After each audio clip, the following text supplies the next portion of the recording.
Good afternoon.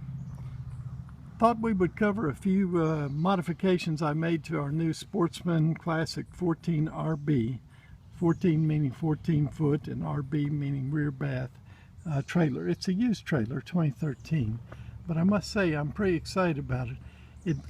At 14 feet, there's no wasted space whatsoever, but I have a 30-foot trailer, and between the two of them, this thing makes a lot of sense to get over the road and around, and wherever you want to take it, it follows very nicely.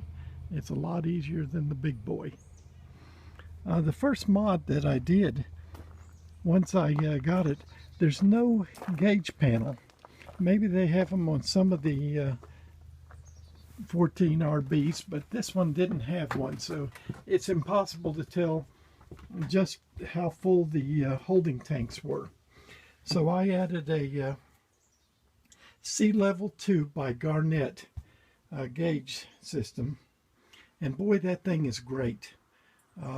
It shows the battery level at any time. It'll also show the freshwater tank. It's showing 4%, which may actually be empty. The gray tank is empty, but it's showing 13%. And the black tank is also empty and showing 13%. If you push it twice, it holds it. Now, the reason I say it's empty, but it still shows 13%, these tanks are pretty small on here. 20 gallons fresh, 15 gallons gray, and 9 gallons for black. And so to get the sensors from the SeeLevel II on, I had to curve them slightly around the bottom. And that's a little bit of a problem for accuracy, because even when it's empty, as you see. But I'm not worried about when it's empty. I know when they're empty. I'm more worried about when they're full. The 3 gauges, one of them is in an area under the dinette, and that's our TV we added also. Area under the dinette, under the bench seat. And the other 2 tanks are under the trailer toward the back. The Garnett system runs less than $200, and why I love it so much, it's compared to the idiot lights that are on some of these systems, this thing does give you some accurate numbers to work with. While I was doing that, I also moved the hot water heater switch and the water pump switch from their locations, which were down below the dinette and right above the LP monitor, the CO2 monitor.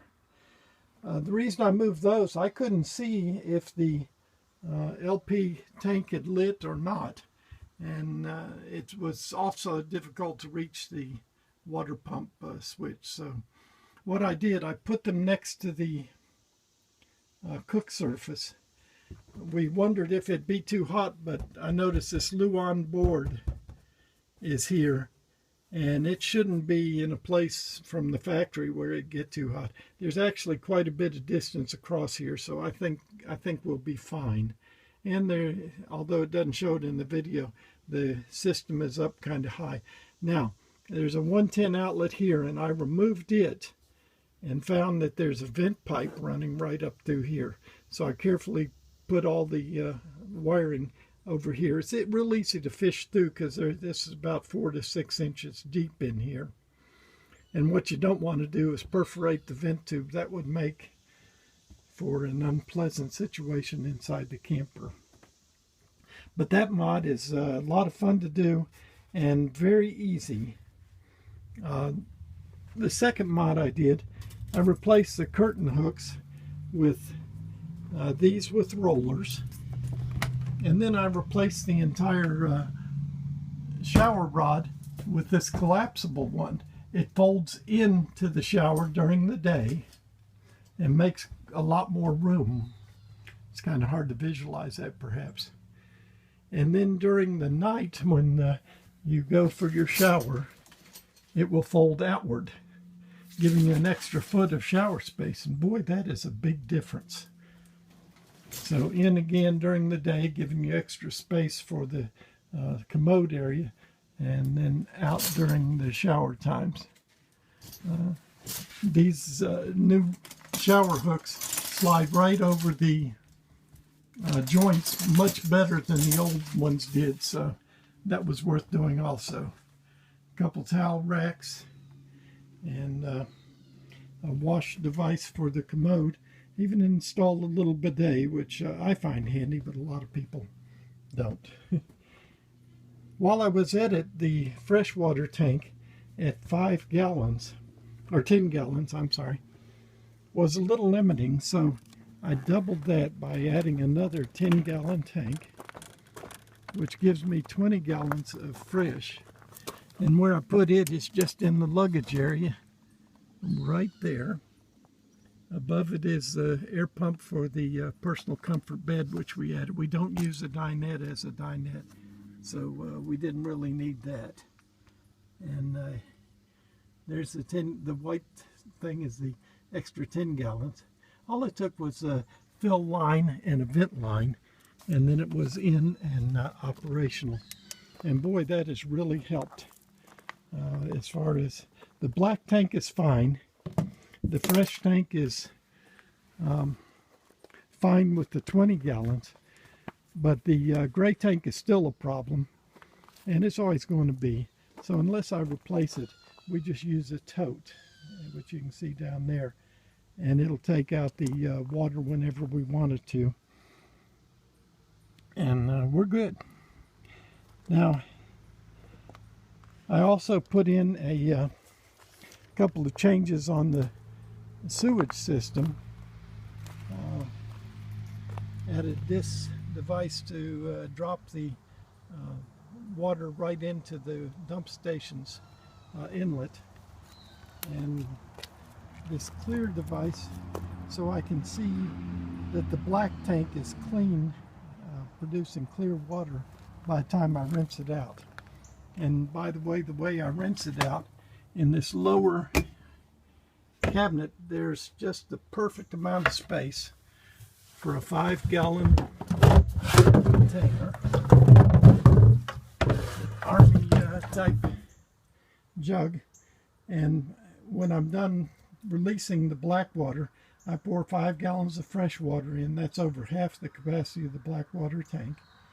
And if I don't get clear water out of that clear little view coming out, then I'll put another 5 gallons in. But when I'm done, the black tank looks just like it, if you look down through the commode, just like it's brand new in there. So let's see what else we did here. I also noticed on the trailer they made it a little tough to winterize.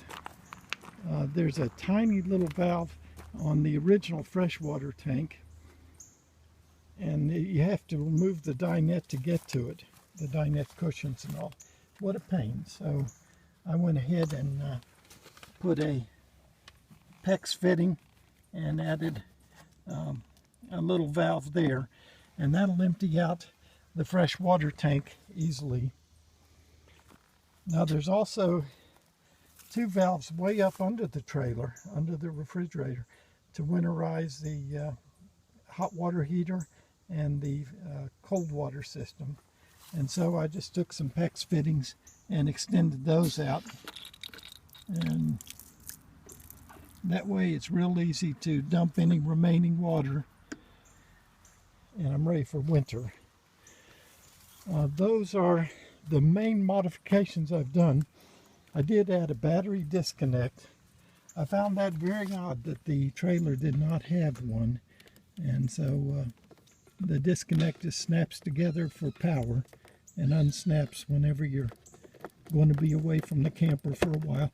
You do need it connected for travel so that the emergency braking system will always be ready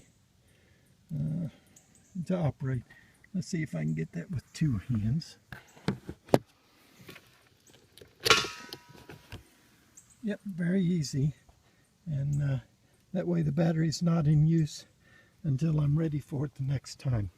Well, that's about it for the modifications. This is a great trailer, and it's a whole lot of fun to run around in.